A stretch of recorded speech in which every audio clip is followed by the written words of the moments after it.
And joining us to discuss, former U.S. diplomat Jim Jatras.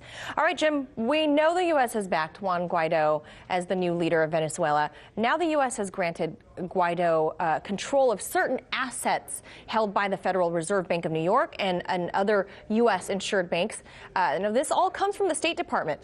What will this do for Guaido, and what will this do to Maduro? Well, for Maduro, obviously, it's part of squeezing his neck, strangling him. I can't help but being reminded of the deplatforming and demonetizing that's happening to dissident voices on the internet and in social media. Ironically, many of them Trump supporters.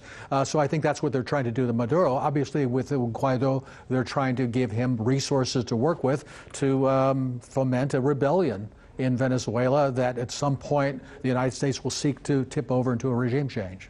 And we've already seen now that more than 800 opposition supporters to Nicolas Maduro have been arrested, but none of them are Juan Guaido himself.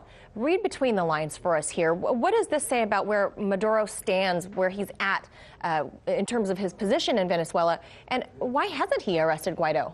I think he's in a difficult position because on the one hand, he doesn't want to do anything that he knows will be taken by Washington as a pretext for even more forceful action, maybe direct military intervention, or I think more likely something like we saw in Central America in the 1980s, or for that matter in Syria, where we start sponsoring outside forces, maybe a guerrilla force based in Colombia or something like that.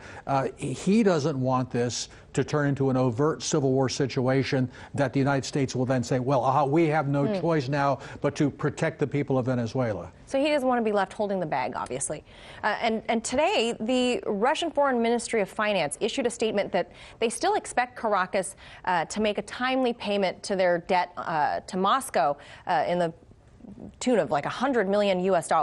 But he also acknowledged that Venezuela might have a harder time in doing so because of all these newly imposed sanctions on state oil by the U.S. Your thoughts on that? Well, if anybody should understand the difficulty of contending with sanctions, it should be the Russians. And look, that's you know, I don't have a dog in that fight. I mean, obviously, they have money that they've invested there. They would like a return on it, but they also understand this is the circumstance that the Maduro government is in. So you don't think this will alter the relationship between Moscow and at least Maduro's Caracas? No, I think they're going to look at this strategically, the same way as they look at American activities right in their face in the Baltic, the Black Sea, Ukraine, Syria, as something that they must deal with on a national security basis. I think we'll also see them thinking about Venezuela, looking at that through the same lens. Carlos Vecchio, he's this newly appointed U.S. envoy to Venezuela.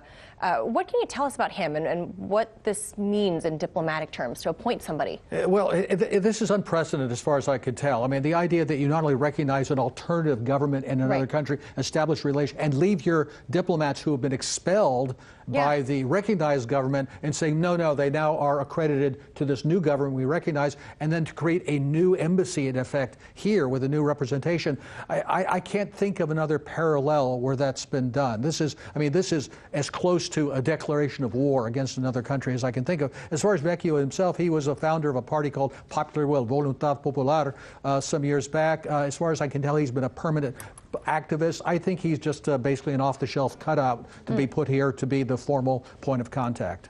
This is somebody that's obviously probably in good with Bolton and Pompeo and somebody they vetted. I don't know about him personally, but when we talk about Bolton, Pompeo, Elliott Abrams is sort of the Darth Vader of neoconservatism when it comes to this region.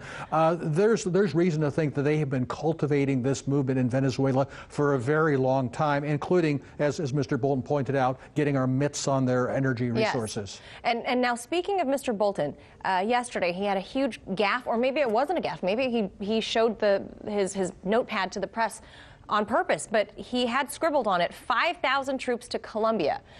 If this happens, is this evidence of escalation of the U.S. role in what's happening in Venezuela? I mean, they'll be on their doorstep. Oh, absolutely, and that's what it's for. I mean, it's designed to not only pressure them by having these troops on the border saying, we're ready to move if we find a reason to do so, but I think at least for the short term, it means that we're probably building up some kind of a guerrilla force right next door to really mix it up when the level of violence reaches a certain point. And I'm sure we have provocateurs and intelligence people in there to do it precisely that. When do we call a coup a coup?